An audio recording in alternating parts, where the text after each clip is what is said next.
नबी फरमाते हैं मैं नहीं भूलता, मैं तो उन पत्थरों को भी नहीं भूलता कि जब मैं आमना की बकरियां लेके निकलता था तो जिस रास्ते से गुजरता था वो पत्थर मुझ पर दुरूद पढ़ते थे, मैं तो उन पत्थरों को भी पहचानता।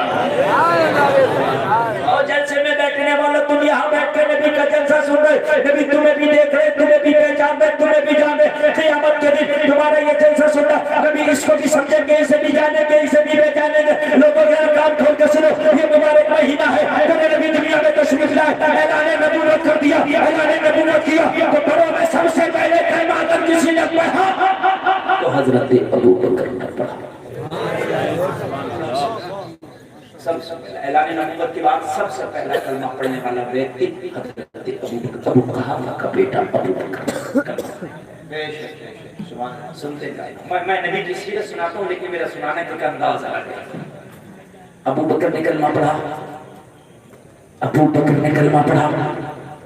मक्का के लोग अबू बकर के दुश्मन हो गए।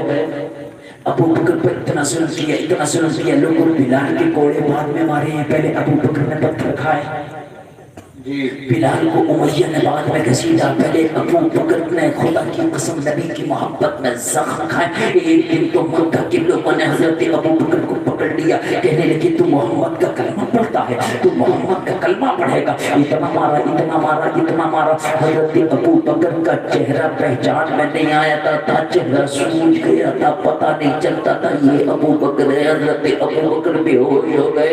जब हजरत अबू बकर को होश आया तो लोगों सबसे पहले ये नहीं पूछा मेरा जख्म कैसा है, मैं कैसा हूँ, बल्कि अबू बकर ने पूछा लोगों मेरा नबी कैसा है।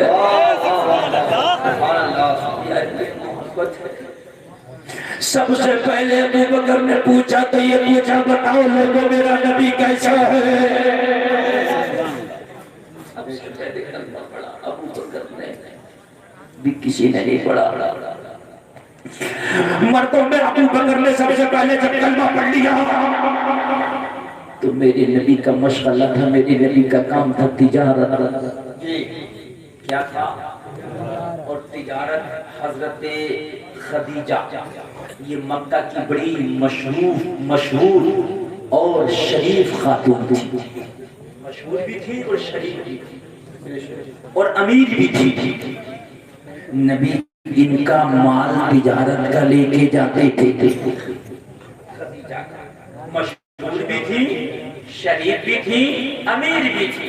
जी तीन चीजें याद रखना, अम्मी खदीजा मशहूर भी थी, अमीर भी थी, शरीफ भी थी। इनका माल लेके जाते हैं। एक दिन खदीजा का नौकर आया, कहने लगा खदीजा जो तुम्हारा माल लेके जाते हैं ना मोहम्मद, जिनका नाम मोहम्मद है, वो कोई आम आदमी नहीं लगे। अम्मी खदीजा ने पूछा क्या हुआ? कहने लगे मैं देखता हूँ धूप में चलते हैं लेकिन जहाँ जहाँ से वो गुजरते हैं वहाँ वहाँ बादल के टुकड़े छाया करते हैं। अम्मी खदीजा ने पहचान लिया मेरा जो माल तिजारत लेके जाते हैं वो कोई आम नहीं है, वो खास है। अम्मी खदीजा ने मेरे नबी को देखा, वो देख के पहचान लिया ये नबी है। लोगों जरा गौर करो, अम्मी खदीजा ने निकाह की पेशकश कर दी। क्या कर दी? निकाह की। उस वक्त मेरे नबी की उम्र 25 साल है। कितने साल? 25 साल मेरे नबी ने निकाह फरमाया, पहला निकाह।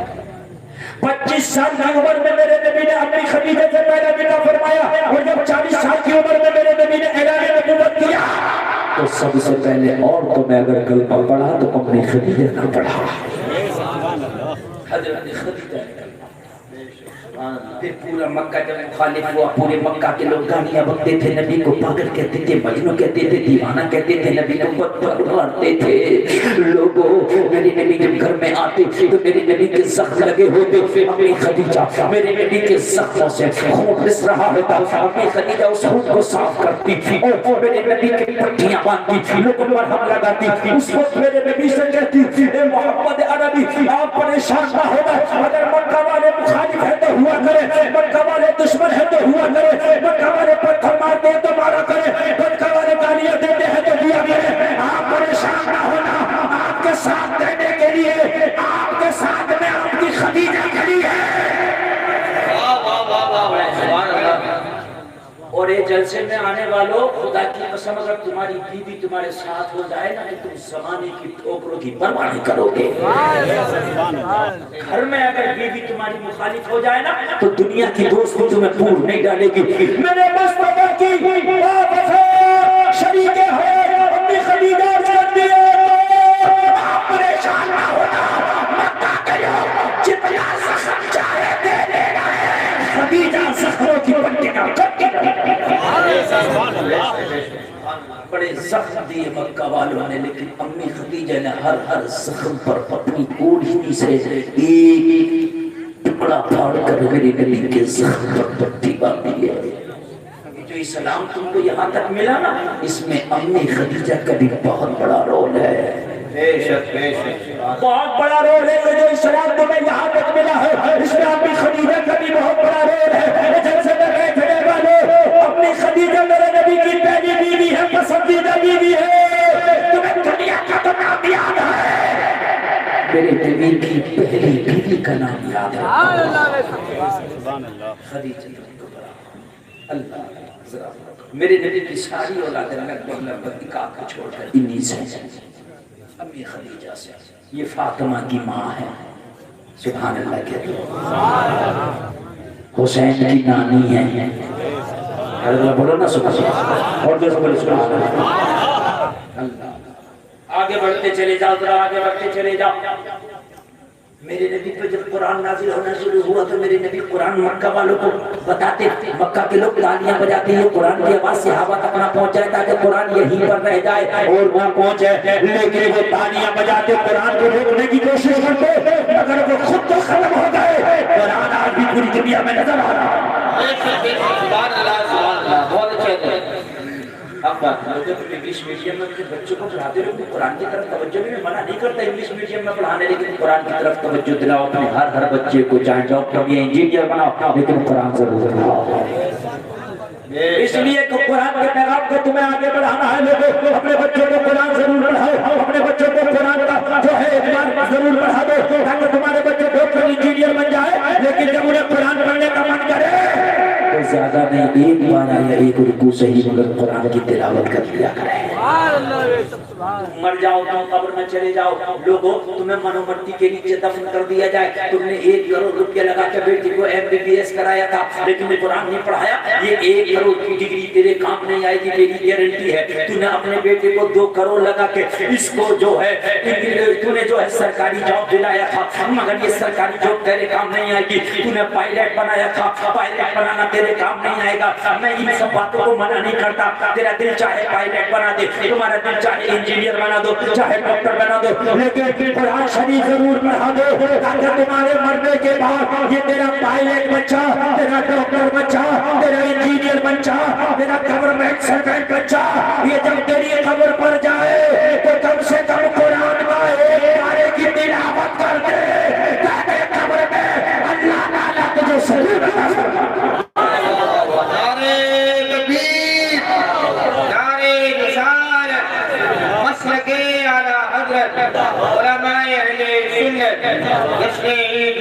नबी हज़रत कुरान, हज़रत कुरान, नारे तकबीर, नारे रिसालत। अरे नींद तो नहीं आ रही आपको? अगर नींद नहीं आ रही है ना तो पिछले साल जो नहीं आया उसकी भी कभी पूरी करके जाऊंगा। अगर सुनना चाहते हो ना, अच्छा लग रहा नहीं लग रहा? बोलो ना यार सुभान अल्लाह। कुरान पढ़ा दो। नबी जब कुरान पढ़ता, देखो उस जमाने में कुरान ऐसा नहीं था जैसा आज। ये सुन लीजिए, मैं आज आपको बड़ी सब बातें बड़ी ओरिजिनल काम की बता रहा हूँ। ये जो हमारे घरों में कुरान रखा ना, ये 7 मंजिल, ये छापा, एक सफ़े में 13 लाइनें, किसी में 15, किसी में 14, ये वाला कुरान नहीं था। अल्फाज यही थे मगर नुस्खा ये नहीं था। कहीं हिरन की खाल पे लिख दिया, कहीं हड्डी पे, कहीं पत्थर पे, इस तरीके से कुरान जगह जगह लिख दिया गया था। ऐसे छपा हुआ एक जगह कहीं हदिया नहीं मिलता था। जैसे आज तुम जाओ बाजार कुरान का हदिया करा लो, ऐसा कुरान नहीं मिलता था। बस नबी पे वही आती उस वक्त, और नबी क्या करते, अपने सहाबा को सुना देते, सहाबा याद कर लेते। ये सहाबा क्या कर लेते मेरे भाइयों? अब वो शोर मचाते, तालियां बजाते कि कुरान लोगों तक ना पहुंचे, लेकिन कुरान को तो पहुंचना था।